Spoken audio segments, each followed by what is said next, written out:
welcome to the Reuters Institute for the Study of Journalism's Global Journalism Seminar Series. I'm truly honored to have with us today one of my favorite guests of the term, Julia Angwin, co-founder and editor-in-chief of the Markup, a non-partisan, non-profit newsroom that uses data-centered journalism to report on the social impact of technology. The interface between technology and media is fraught with emotions at the moment. It's crucial and important for the future of both industries, and yet there is so much heat and very little light in the discussions. The Markup and the issues it studies brings together issues of money, free speech, national security, and the operation of free elections. As journalists, I'm very aware that we're often reporting on the tech industry differently to other industries because it's an industry that very directly impacts on our livelihoods, career progression, and often our personal safety. And yet we try to report on it as we should with a kind of from a position of impartiality. And this is something that can be very hard to achieve. Julia has looked at these issues for years and is literally one of the best in the world at explaining them. She's a former senior reporter for the independent news organization ProPublica, and she led an investigative team that was a finalist for a Pulitzer in explanatory reporting in 2017. Before that, she was at the Wall Street Journal, again, where she led a privacy investigative team and again won awards for explanatory reporting for coverage of corporate corruption. She's also the author of two incredibly well-received books, Dragnet Nation, A Quest for Privacy, Security and Freedom in a World of Relentless Surveillance, and Stealing My Space, the Battle to Control the Most Popular Website in America. Julia, thank you so much for joining us today. It's been about a year since the Markup officially launched. So why don't you just tell us a little bit about how it's gone and a little bit about the Markup itself, and then we'll jump into the questions. Great. Thank you so much for having me. It's delightful to be here. I wish I could be there in person. The Markup, yeah, we started publishing last February. So we're coming up on our 1-year anniversary of publishing, which is super exciting. And just for those of you who don't know, so the Markup is basically a newsroom that is really devoted to not only covering the issues of technology, but using technology in our investigations. And so we are half of our newsroom is programmers and half is more traditional journalists, and they work together because I believe that we need to use the power of computation to help power our investigations. And the way to understand what tech is doing is to look under the covers. And so we do a lot of sort of building technology to power our investigations. Most recently, we have something called Citizen Browser, where we built a tool that is, we've paid people to install on their computers across the US. So we have a panel of more than 1,000 people who let us look at their Facebook feeds through this tool. And we collect the data, and then we actually strip out all the personally identifiable information. And we can do analysis of what is happening on Facebook in a way that is unique and that no one else can do. And so that's kind of the signature type of thing that the Markup does, is using technology to do sort of investigations.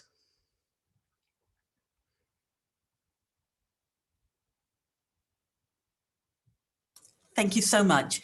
Can you tell us a little bit about how the first year has gone? You said you launched in February, and then we went straight into lockdown, which is not the experience any of us were expecting. So I'd be interested to know, firstly, how your newsroom adapted, but also how it changed your approach to how you look at technology, both how you use it and how you investigate it. Yeah, we started publishing February 25th, and we, I think the last day in the newsroom was March 9th. So and we had just signed a 5-year lease in our office, which we haven't been back to. So it's been a little crazy, right? And it was, and honestly, for those of you following it, it was a little crazy getting to launch. There was some drama as well. So it's been a long road, but what's been great is that we transitioned really well into remote. I think, like a lot of people, I had some romantic visions of how much you need to be in the office together, and we've actually found that collaborating remotely has been working really well. And in some ways, it's actually, I would say, a little bit better, in the sense that you have to be a little bit more intentional about how you choose to connect with people. And I feel like that's brought some equity into the newsroom, so that some of the people who were in the office more didn't get more attention than maybe some of the people who were remote, because we always had some remote work. So in terms of coverage, I think surprised me that a lot of the issues we've been writing about forever about how technology mediates your experience and your communications suddenly became top of mind for people. You know, it felt when I was launching the Markup like maybe this was a niche issue and not everybody cared, and now I think everybody understands that their whole life is dependent on these screens, and what those companies decide to allow and not allow is something that really affects their personal business. So I feel like we have really understood that we want to be approaching this from a point of view of regular people. So even though we do pretty advanced technological analysis, we do try to write it for the average person and not for like a tech audience, because I think this issue is something that affects everybody.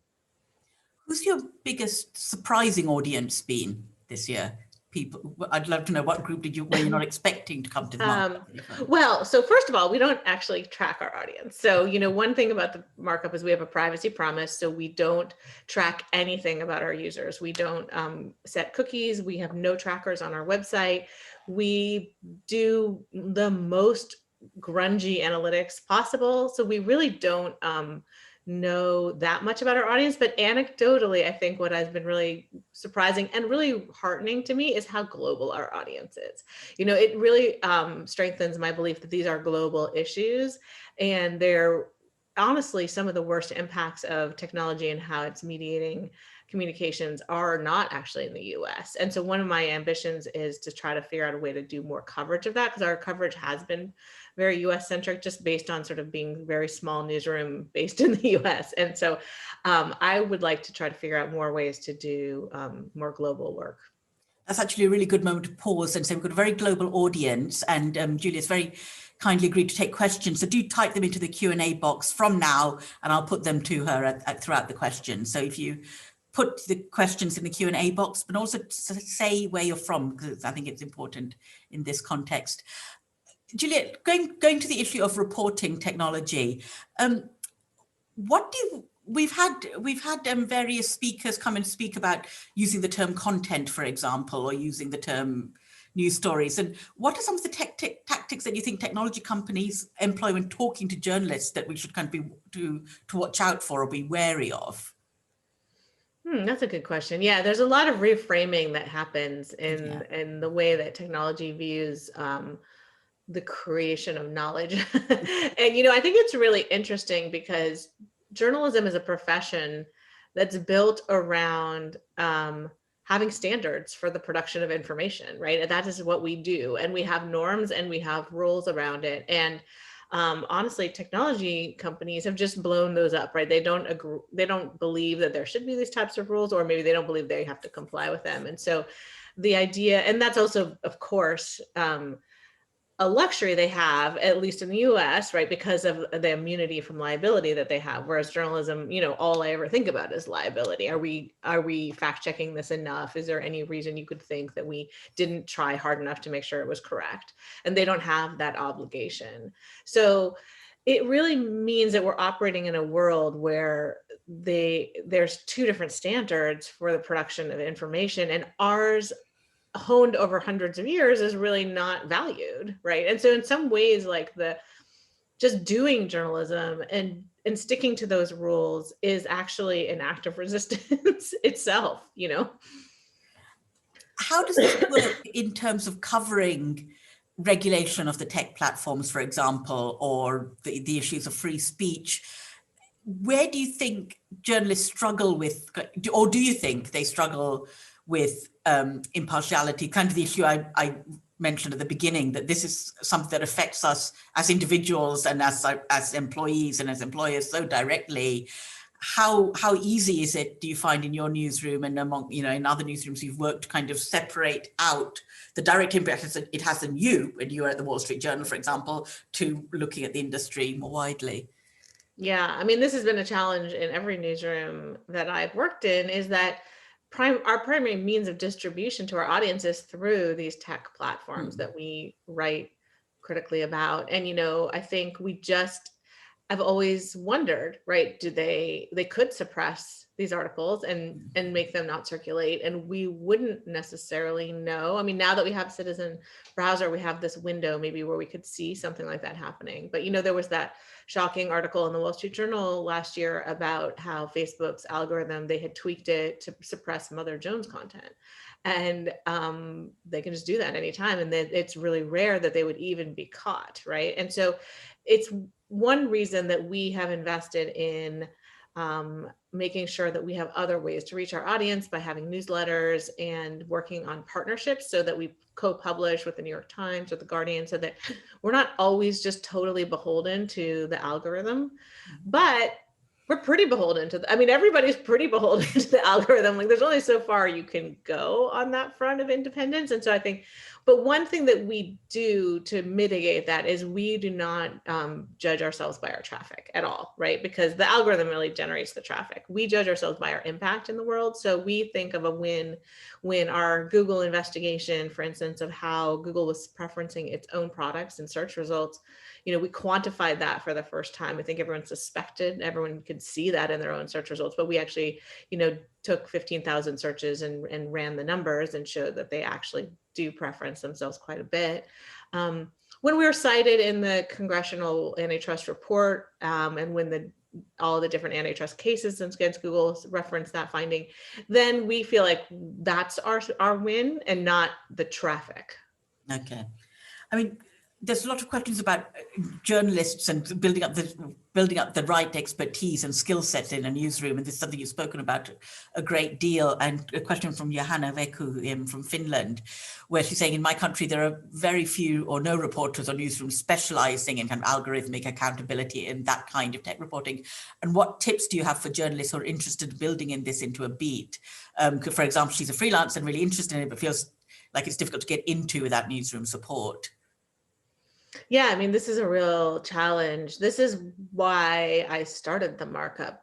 Basically, every newsroom I worked in had a data desk with a few programmers who could help with these types of investigations. And there were always too few of them for the newsroom, right? So, you know, at the Wall Street Journal, there's a huge newsroom and there were maybe 5 or 10 people on the data desk. And so getting their time was actually almost impossible. You know, you had to be kind of like the cool kid in the newsroom to get time with those people. And ProPublica, they had a much bigger data desk, but still, given how many investigative reporters were there, it was oversubscribed.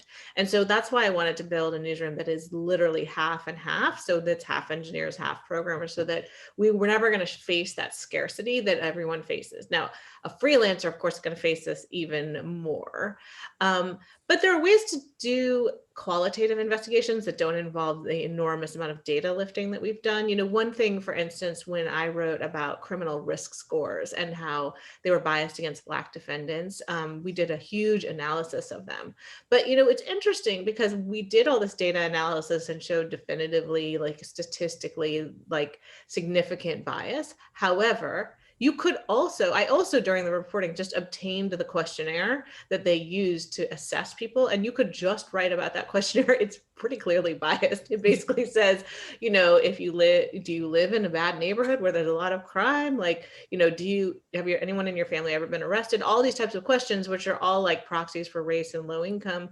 And those were the ways they were determining whether you were likely to commit crimes in the future. And so it doesn't necessarily always mean that you have to do the numerical analysis in order to show how these algorithms work, because many times there are other ways into the story.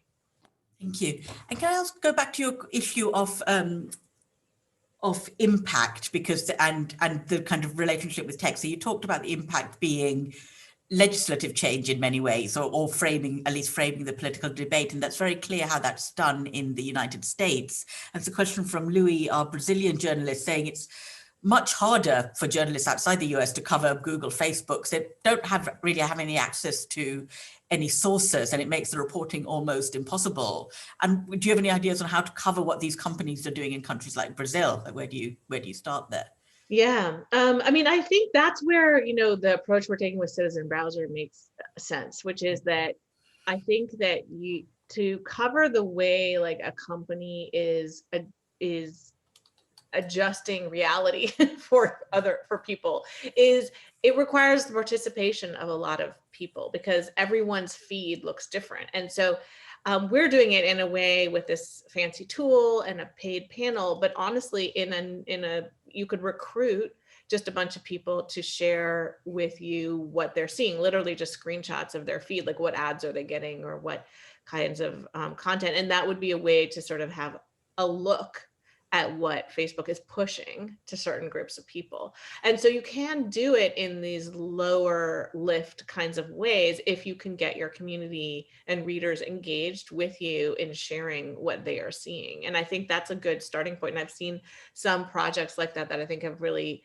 moved the needle. And I think it's also worth noting it's not only legislative change, right? Like the companies do respond to public pressure. I mean, it's probably harder in countries where they don't have a legislative office. And, obviously we've seen like in Myanmar, right, they didn't even have anyone who spoke that language. But, for a country as big as Brazil, like if they were to see like a lot of coverage that noticed that they were pushing certain types of content that was really unpalatable to the citizens, I think they would adjust. And honestly, that's the thing that's so weird about today is that the companies themselves are basically governments. And so really in some ways, you're lobbying them for impact. Yeah, this is the kind of odd thing. And this question Christina from Indonesia is asking, which is, do you think the technology companies are becoming more careful, knowing that they're being watched more carefully by journalists and newsrooms like yours, and the fact that the debate is changing and we're kind of turning the mirror on themselves? I mean, you would think so. I haven't seen the evidence though. Like, I mean, in October, Mark Zuckerberg testified in Congress that he was going to turn off political group recommendations so that people weren't pushed to far, extremist group participation on Facebook. And when we ran the data on Citizen Browser, we saw that they didn't turn it off. So he went and promised this to Congress. Then after the January 6th insurrection, they put out a statement again saying we continue to not promote political groups. They first of all hadn't turned it off the first time, and they secondly didn't turn it off at that moment.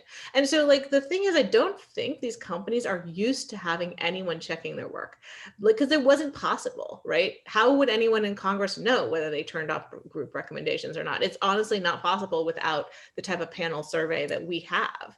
And so I wish that they felt more accountable, but I think it's going to take a lot more work like what we're doing and hopefully what other journalists around the world can do to make that happen.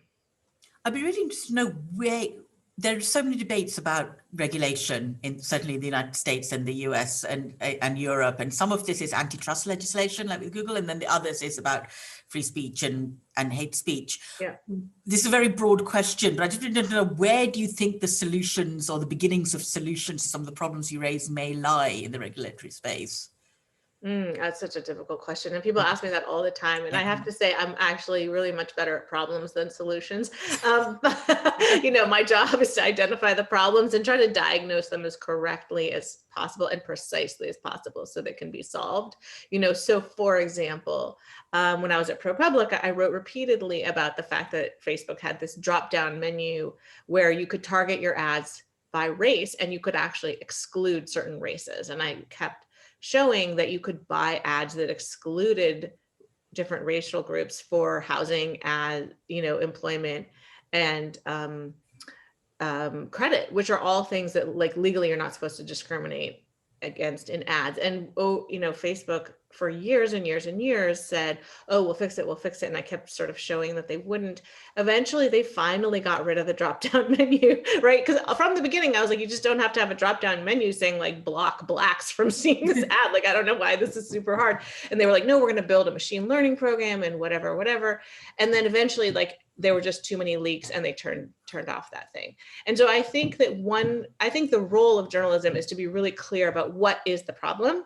And so I think what we try to do is be really precise about the problem so that it can be solved.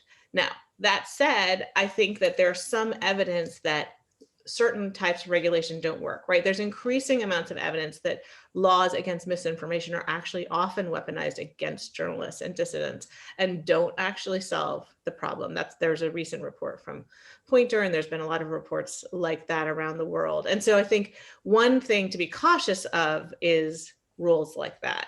But in terms of antitrust, it is not clear to me, and I'm not an expert on this, but it is not clear to me that breaking up these companies really makes a huge difference. Like, so if Facebook is separate from WhatsApp, it does hurt their power a little bit, but it doesn't really change the fundamentals, right? There's still people on Facebook radicalizing and spreading misinformation, and there's still foreign actors trying to interfere. And so I don't know exactly that is enough of a solution. I mean, the one solution that the technology companies have thought of themselves is self-regulation, and the Facebook Oversight Board comes to mind. Yep. And this is one where they've brought on board journalists and civil society activists who have been very good and precise about defining the problem on board. Do you think this is effective? And also, were you ever asked to be on it? Oh, no, God, no. No, they definitely, I don't think I'm on like the friends and family list at Facebook. But I think that the Facebook Oversight Board is really such a wild experiment. The idea of building a global private court to adjudicate speech around the world that is not accountable to the citizens of any of the countries where it's making decisions, but accountable and paid by a private company is just, it's honestly mind-boggling that it exists.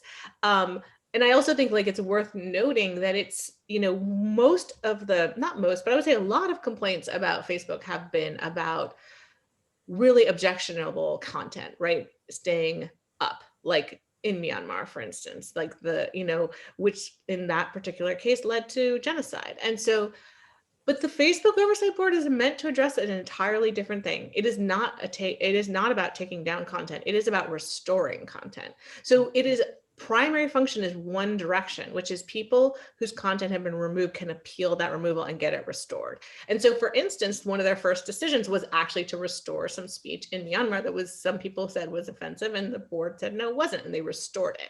And so I think that board is actually going to move the direction of content towards more objectionable content, to at least, that's the structural design of that board. And so I don't know that it's going to address the problems that a lot of people feel like they have with Facebook. Yeah, well, the Trump decision over Donald Trump's Facebook page is going to be a good test of which.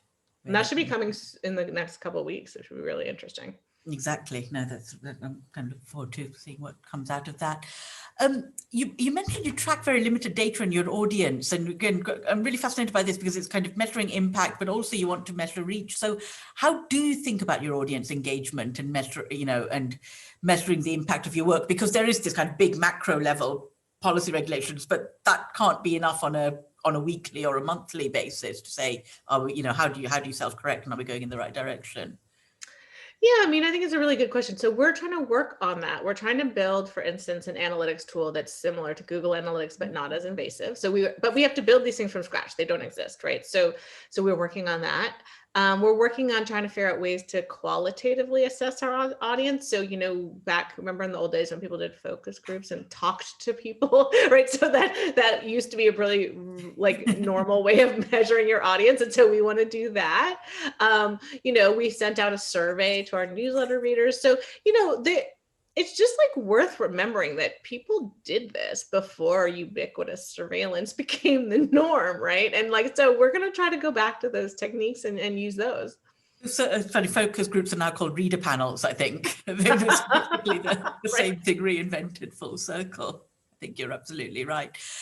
You've written a lot about privacy, and I just want to go to where we are now with the pandemic, and in particular test and trace apps around the world. And I was just wondering how concerned are you, if you're concerned at all, about the implications this has for privacy? Because it certainly had some in other countries. Yeah, I mean, look, it's really interesting. I feel like this reminds me so much of after 9/11. So after 9/11, the US put in place all these sort of dragnet surveillance programs. And over the course of time, they were really invasive, and some of them were later ruled illegal after Snowden revealed what was going on. But what was crazy about them is that they didn't work, right? All the reports have shown that they basically didn't produce almost any leads. There was almost nothing that came of that surveillance.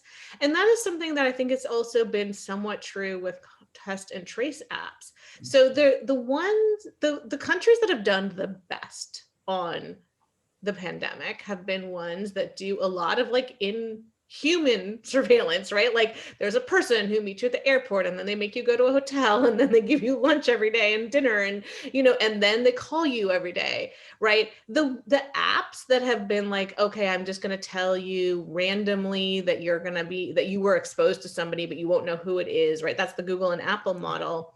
Haven't shown themselves to be that effective. There's so many false positives, like, okay, somebody you were near, but you don't know who it is, might have been positive. Like, how are you going to know that? And not that many people have adopted that technology. And so I think once again, you see that this sort of dragnet surveillance doesn't always lend itself to solving the problem at hand, and that targeted interventions by health experts is actually sort of what has worked so far. And then of course you have seen some abuses already of these data sets. I think it was I can't remember the countries, but there are at least 1 or 2 countries that have Singapore, right, yeah, that have already said, oh well, actually we're going to use it for some other stuff, right? And that of course always happens, and I expect that we'll see more of that. Yeah, and and there was a kind of big cover. The Prime Minister apologized for the Health Minister's comments on that. Yeah, yeah, because they basically, Singapore said, we will use test and trace apps in criminal investigations if needed, which of course is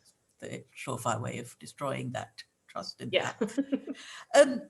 And just going through the questions, because there's a question from Mark Olu in Kenya, which is true that tech companies need monitoring and where necessary being called out. And I'm very interested in knowing where do you see your role? Does it ever kind of metamorphosize in a way into activism? Like, because this is a question we've asked of a lot of journalists, including, you know, journalists who write about press freedom issues or kind of political change. You know, where does reporting on an issue tip? Well, I don't believe in objectivity as like that we have to have no views, right? Like, so I think that view has been somewhat discredited in journalism, and the idea that you have to present both sides when really you know for a fact that your reporting has shown that one side is true and one side isn't. And so I don't think I think that the world of journalism is evolving and is honestly better off for acknowledging that we do come to it with our own biases. And I think the way to think about it is like, you know, there's a line. So I think we should not take money from people who are trying to make us push a policy agenda, right? Like that, I think that's where the line should be, but having our own thoughts and feelings about what should happen. If we surveyed everyone in my newsroom, actually, I bet you there'd be tons of different views. We don't all agree on what should happen. I think some of my staff are probably anarchists, you know, and just think like there should be no government and something, you know, whatever. There's like a wide range of views, but like what we're trying to do is just try to be fair in our coverage, right? And I think that's the most important thing, and disclose conflicts. So if we have a personal conflict or the company has a conflict, we should disclose that in the article and let the reader decide. I think that one thing that really mitigates that for us is that we release so much information about our reporting. We release the data we collected. We release the code we use to analyze it. We release usually a long, extremely detailed methodology of how we analyze the data. We have that methodology vetted in a peer review like process by experts, and we list the names of those experts. And so I think we try to stand by our work and say like, this is unimpeachable. We want reproducible results. We want you to be able to check it and see it, but we don't feel like we have to say like we didn't have a view, right? Yeah. We have our own thoughts, but like what we want to do is produce work that is really rigorous and robust. Could you talk to me a little bit more about the makeup of your newsrooms? I'm really interested in this. You talked about it being 50-50 engineers, reporters, but also generational, gender, and also kind of, you know, ethnic diversity, and also geographic diversity. So. Yeah, I think we are, like all newsrooms, we're trying as hard as we can to be as representative as we can be. And of course, we always have more work to do. Particularly, we don't have a lot of geographic diversity. So we are fairly coastal. We have a lot of West Coast and a lot of East Coast. And I would like to have more people throughout the middle of the country. We are fairly diverse by newsroom standards, meaning like, you know, 45% of people identify as people of color, which I think is decent. not great. I would like to be better. And I think gender-wise, we're pretty good, but we could use more female programmers. Most of them are men. We have one right now who's a woman. And so I think we have work to do. But what's nice about it is we have a really interesting, diverse set of backgrounds. Like we have journalists who really never worked with data before. We have a data journalist who was never a journalist before he joined us. He was a data scientist. And so, we have different perspectives that come to the newsroom. And I think putting people in teams together, I think actually improves the reporting. I mean, one thing that I think in general about journalism is it's always been portrayed, or at least in my world, it's been portrayed as like kind of a macho solo sport of a man striding through the jungle, reporting, I'm here live with the natives, right? And I think like we are a team sport, right? Most of our stories are teams. We collaborate. And I think honestly, the work is so much better for that. And also because the engineering mindset and the journalism mindset is actually really different, right? The engineers are always like, they are always looking for a systemic solution, and the journalists are always looking for like the human story, and the combination of the two, I feel like really they enhance each other. In the tech reporting space, it's an absolutely perfect combination, but it's fairly rare. And the other model, which you're seeing more and more of, is kind of VC-led reporting. And this question from Simon Frantz from the BBC. So you say the polar opposite of you is Andreessen Horowitz. VC firm is a publication that's essentially representing the Silicon Valley view of technology. It's a company that's going to create its own content relating to technology and business on its website, and opinion pieces related to the sector that it's also investing in, as well as outside contributors. This is not new. This kind of content production has happened for a long time. But what do you think the impact of this kind of thing might be right now? And, does it take a... Yeah, I mean, it's a really interesting question, right? At this point, the tech giants, the people who run them are the richest people in the world, right? And they have riches that are so far beyond what we've seen in the past in terms of global wealth. And yeah, people in power have always sought to control information. And they have more power to do that than anyone ever has. And so I don't think it's surprising at all that Jeff Bezos bought the Washington Post, and that Andreessen Horowitz wants to write their own content. And there's, some VCs in San Francisco who have said they're going to fund an investigative journalist who will take down one particular politician they don't like. That's not how investigative journalism works, guys. But, they have the money, and they probably will be able to pull it off. And so I think we're moving into a world where just the idea that there is a group of people who are trying to pursue the truth without some sort of agenda like that is actually radical. And that's what I'm saying about being a journalist in today's world is actually kind of a revolutionary act. We still believe that there are facts that can be pursued and that they are true, regardless of whether we want them to be true or not. I can tell you the number of investigations I've gone into, and I thought it was going to be one thing and we found another thing. It's like so annoying, but you got to write it anyways. This idea of journalism being a revolutionary act. Last week, we had Hopewell Chinono from Zimbabwe at this seminar speaking about press freedom and journalism in Zimbabwe, but talking in particular about social media and how in Zimbabwe in particular, it'll be a lot more difficult for journalists to reach their audiences because of kind of very direct government interference in legacy media organizations and traditional channels. So question from Peter Adeli, who's from Hungary, who has very personal interest in this. Do you have a view on the sort of net global effect of these platforms on speech? Do they do more harm than good, or the other way around? A very big question. I know, and I think about this all the time.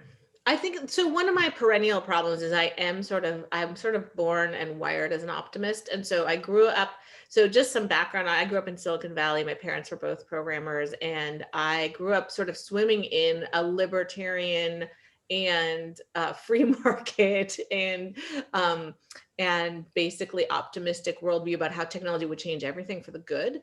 And so I tend to have an optimistic viewpoint. So just disclosing my bias here, so I want to believe that these platforms have empowered speech and have pushed have given voice to people who were voiceless before. And I think that is true. I think mainstream media was not telling the stories of Black Americans, or actually really any minority group, or women for that matter. And so I think that these platforms have allowed for a diversity of voices to flourish. And that is something that I still want to believe can exist and can be protected.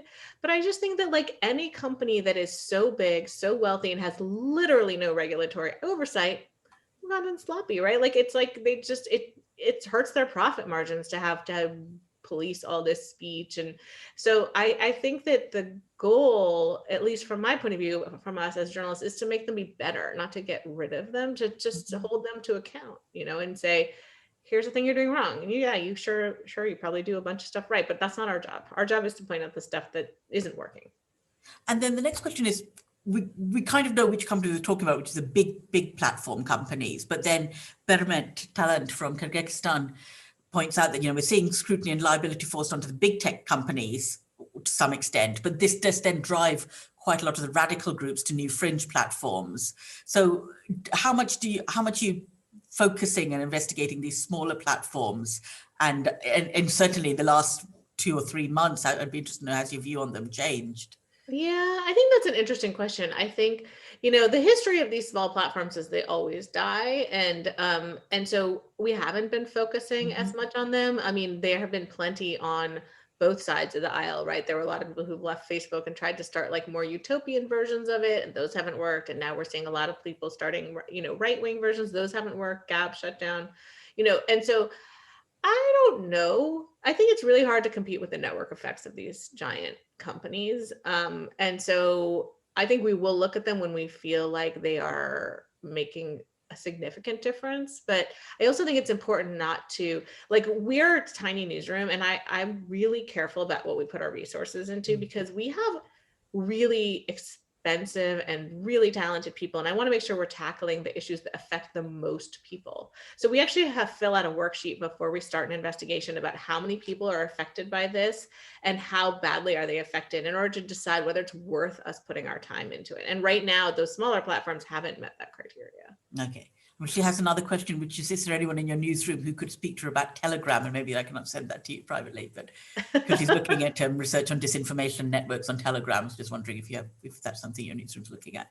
No, not right now. But, you know, I think it's really challenging. So one thing I've thought about a lot is whether it's ethical to look into these encrypted networks, right? So these, you know, we were thinking about, for instance, like Citizen Browser, you could ask people to install, to do this for WhatsApp, right? And see what kind of misinformation is traveling. But then it is a really interesting question of what is appropriate for like breaking into, not breaking it, but kind of breaking into an encrypted end-to-end chat and monitoring it, right? Like if a telephone company did that, it would be illegal wiretapping, right? And so I'm not sure that like private communications is the place we should go, even though I do think there are some bad private communications happening.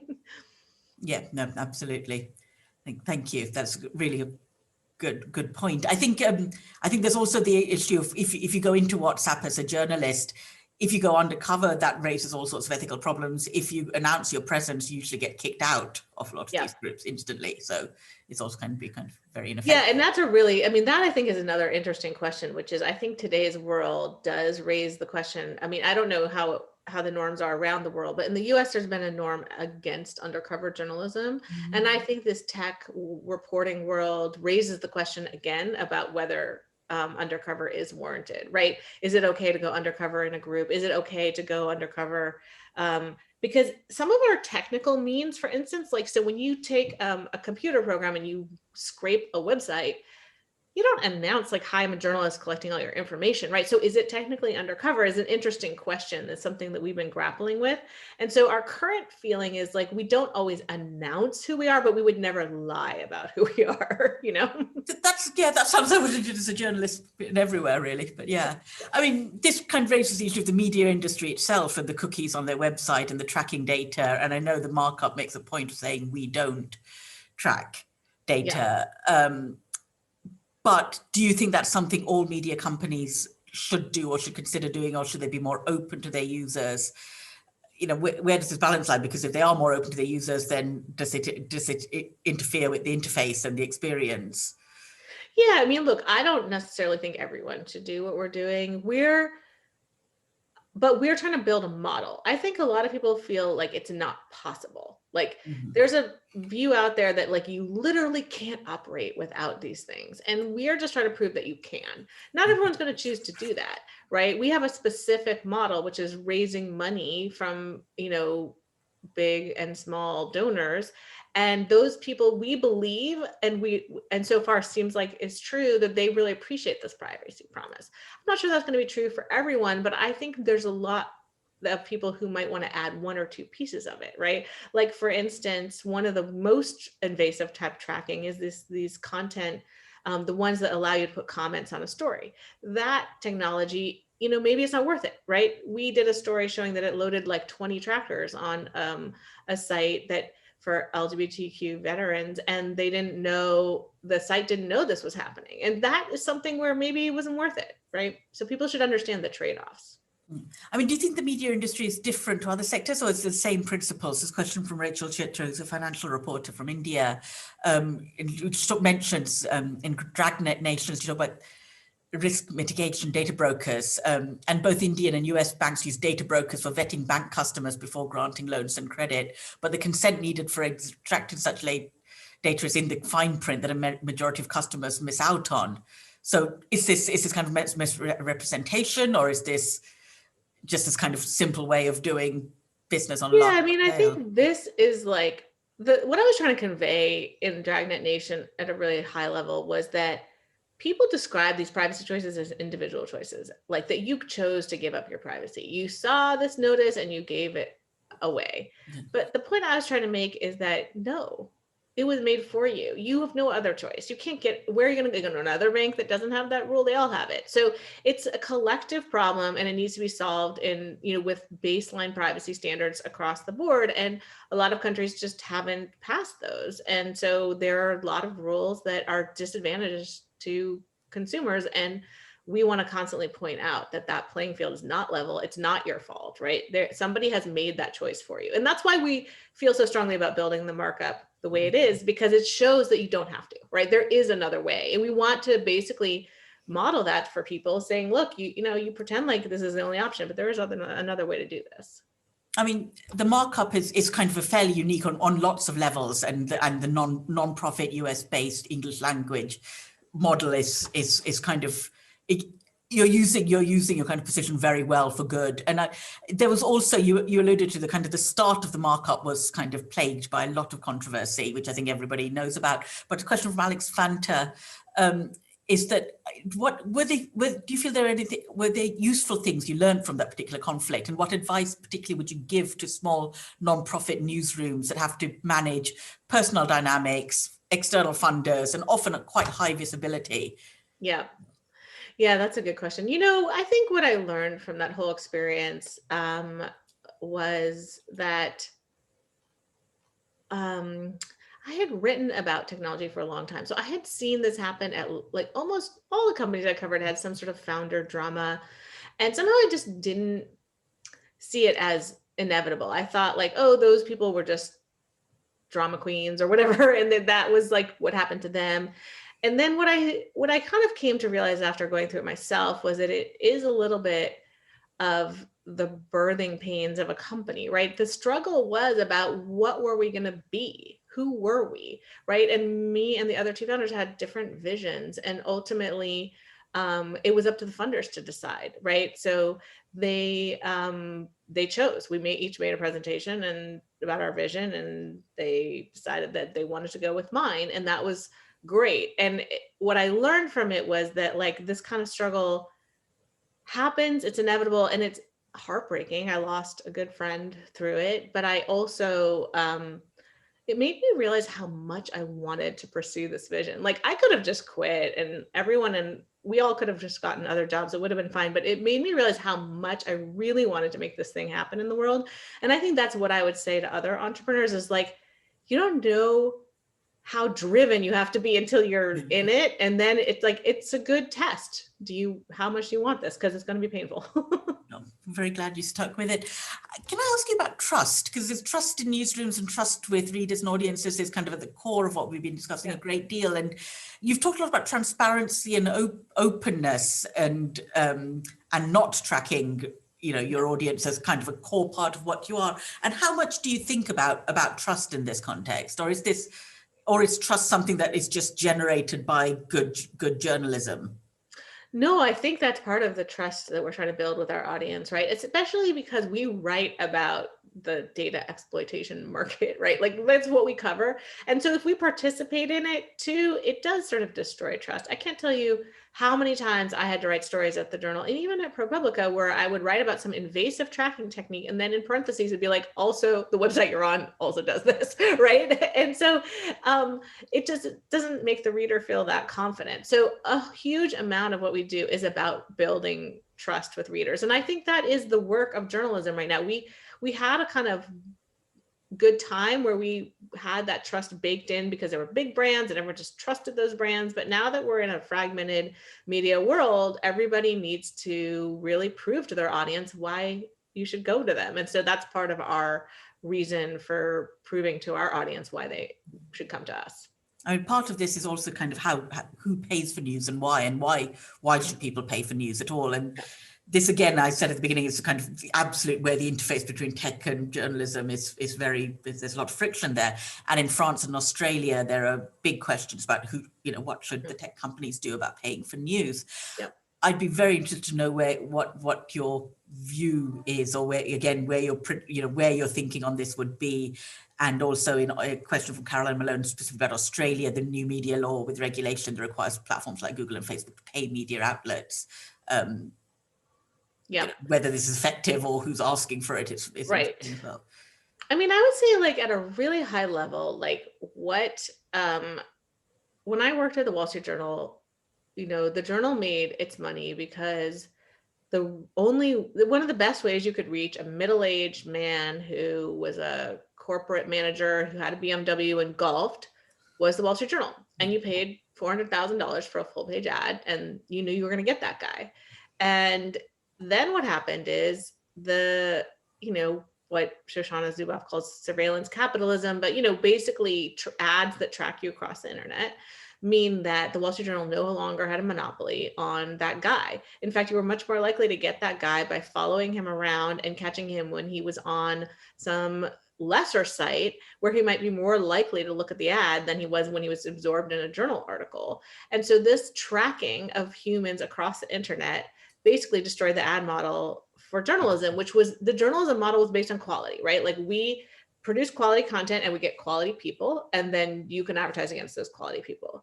Then this model came around, which was like, you don't need to go next to the quality content to get the quality people. You can just follow them around until you find a moment when they're feeling weak and then advertise against them. And so I think the entire model of ad tracking really did destroy the model that supports quality journalism. And I don't know what the right reparations are, but I would say that like society needs this type of journalism to exist. It was a rare moment where it funded itself for the past 50 years in the US, right? But generally it hasn't supported itself. It's been through benevolent rich people or government support, like in Norway or some way. And so I think we have to look at models like that. And right now, the Markup is funded mostly by mostly by our largest donor is Craig Newmark, who's, tech billionaire. But like we're supported by individuals, and I don't know how sustainable that is. I think journalism needs a better model than that. I think it's working for us, fingers crossed, but like, I don't know that it's the model for everyone. But it's the old kind of 19th century barons and philanthropists model. Correct. Right. Which has its limitations. It does have its limitations. Now we're really lucky that Craig is the most generous. Like he literally doesn't care at all. He told me like, do whatever you want, write any stories. I don't care. I don't want to interfere. I just want to support good journalism. I want better journalism in the world, but that's rare. A lot of funders want a lot more. Yeah. And again, it's taken on trust. So this is a close relationship, and the readers, viewers just have to trust that is the relationship between owners and proprietors. A question on kind of ideological bias of data. This is from Christopher Barry, who's a lecturer in computational sociology at Oxford. Last week, the New York Times published a story using private cell phone data, which they matched with other data sets containing mobile ad IDs to identify and name the individuals potentially linked with the Capitol riots in January. And do you think there's a risk of ideological bias in the use of private data like this? In other words, would you have seen a similar investigation into collective violence or collective action committed by actors who might have been ideologically congruent with the NYT? That is such a hard question. I mean, think about Bellingcat's Navalny investigation, right? They couldn't have done that without buying phone data on the black market, but they did. They bought that phone data and they identified the killers who, no, sorry, they were attempted killers because they didn't succeed, but they literally identified, the exact people who tried to assassinate Navalny and followed their movement. And it's hard to argue that that's not a public service, right? It's really hard to argue that. And I think also journalism has a long tradition of using suspect data, right? Somebody steals some data from the NSA and hands it to us. We're like, okay, cool, I'll take it. Phone hacking scandal. Right. I mean, phone hacking was a little different because the journalists were doing the hacking themselves, right? And that I think is something like a line we certainly wouldn't cross. Yeah. But I think when you have sources who are working in the public interest, or they're not actually, but if you feel like the story is in the public interest, sometimes that can override the squeamishness about the data. The question I would raise about the Time story though is like, did that need to happen? Because, the FBI had identified those people. I'm not sure how much more, I'm not sure if it rose to the level, right, of actually breaking some ground that the public needed to know, or whether it was really just surveillance porn, right? Which is like, cool, I can see somebody moving through the Capitol. And that's the question I would ask as an editor, like, is it really important enough to use this suspect data or not? That's the next question. So where would you tell your data journalists to draw the line when it comes to using sensitive material? Is it that? Is it what are you trying to achieve? Because I think it's what's the public service mission here, right? Like, I think there have been a lot of stories where people use, this data to show, earlier in the year, the Times was doing last year stories about, okay, here's the phone data showing how people are violating quarantine, right? And there was a lot of controversy about that. Was the public service mission enough to really erase the privacy violations of all those people and the privacy violation of those data sets existing, right? Because they are actually like this weird unregulated gray market that most people do not think that they have consented to. And so I think that those questions are really thorny. And I would say, like, I have so far, well, I guess I would just say so far we haven't done any stories like that, right? Because I haven't found one that the public interest felt as compelling to me. But like, if I was investigating Navalny's killers, I think I would definitely do it, right? And how much of this kind of thinking is embedded? Like, would you have to say this to your reporters, or do you feel that they understand this? I'm just wondering, is there a kind of editorial code in your newsroom that would lay these principles out, because they're fairly... Yeah, no, we have an ethics policy, but it's pretty straightforward. Like, just like most newsrooms, no plagiarism, whatever, don't alter photos, those kinds of simple things.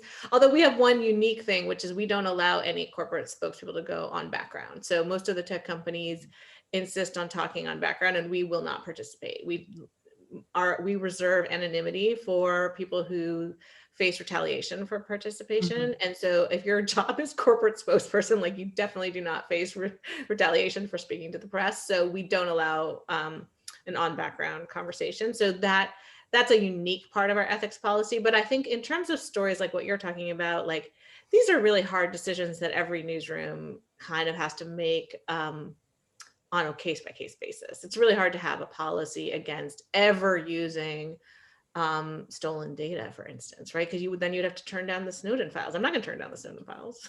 Yes, this is a difference between systematic code of conduct and human-led ones. We're going to run out of time, but I just want to ask you two questions very quickly. One is to do with TikTok, which I think just before the seminar started, the US government said it's going to revisit the TikTok Oracle deal. And this just relates to a question of reporting tech and bias, and in particular particular kind of xenophobia or kind of an attitude towards China and Russia. And I'd just be interested to know how you cover this industry when it covers national security, political sensitivities, but also, frankly, inbuilt prejudices about foreign governments and foreign control as well. Yeah, no, there's so much smoke right around these issues, right? The whole Huawei situation was, and what's difficult is that, like the tech platforms, national security is also a black box, right? So you have these people who are very serious, mostly men, and they say, this is extremely important. And, they often try to intimidate newsrooms. Like, if you write about this, then, the whole nation will be at risk. And the problem is there's like not a lot of way to know what's true, right? I don't think there's been any real definitive reporting about whether there's truly backdoors in Huawei's products, right? I don't think there's been truly definitive reporting on whether what data TikTok is sharing with the Chinese government, right? And I think that the answer to these questions is in the details. Like, are they or are they not? Like, literally, we need to know the answer. And that's the kind of thing that we would want to investigate on a technical level, because some of these questions can be answered through the technology. You can see whether the data is being sent. And so I think I would reserve judgment until we could figure out what the real answer is. But one thing we don't do much at the Markup is we just don't we don't really play that game of like the secret sources in DC say this thing is bad or that thing is bad. There's plenty of other reporters who do that, and that's fine. It's part of the game. Those are political statements that are being trial ballooned for various reasons, but we're all about just, can we prove it or can we not? Thank you. Going into 2021, where do you see the big stories this year? Please again. Yeah, I think that it's going to be a really interesting year, because I think that the world is kind of ready for change. And so I think there may be a lot of big shifts. The tech companies are going to get regulated in one way or another in the US and around the world. Lots of different regulations are being passed. And so it's a really fluid time where it feels like sort of anything could happen. And so I find that really interesting to see. And I want to make sure that we continue to provide the best data available for the people who are making those policy decisions, because I think oftentimes they're made based on sort of ideology, and I would like them to be based on as much facts as possible. And you talked about wanting to expand your global coverage. I mean, is there a particular part of the world you'd really like to? I mean, I'd like to cover all of it, but you're a small newsroom again. Yeah, I mean, it's real. I'm struggling with how to do this. We're a 20-person newsroom, and yet I feel like such an obligation to try to figure out some of the harms that happen are so much greater in countries outside the US. And so I don't have an answer yet, but I think I would love if people want to reach out to me and suggest ideas, because I'm trying to figure out whether we try to hire freelancers in other places or we partner with established newsrooms or something. But I would like our coverage to be more global. I would like to be able to provide our resources and our technology and our depth of data expertise to other newsrooms to do this type of work. I think you're on the right call here. I think there's quite a lot of people here who will absolutely take you up on that. So I hope you do. Julia, thank you so much. It's been an absolutely incredible hour. Thank you. It's been brilliant. I think you have an annual report coming out soon, don't you, on the impact? Yeah, I think in a week or two, we'll have our first annual report. So. Okay, really, really look forward to reading that. Thank you so much. And next week, we will have the managing director of El País, Borja Echavarria, on how the paper managed to grow subscriptions to record levels during the pandemic, and possibly what they were tracking while they did it. Julia, thank you so much for your time again. It's a Thank pleasure. you all for your questions as well.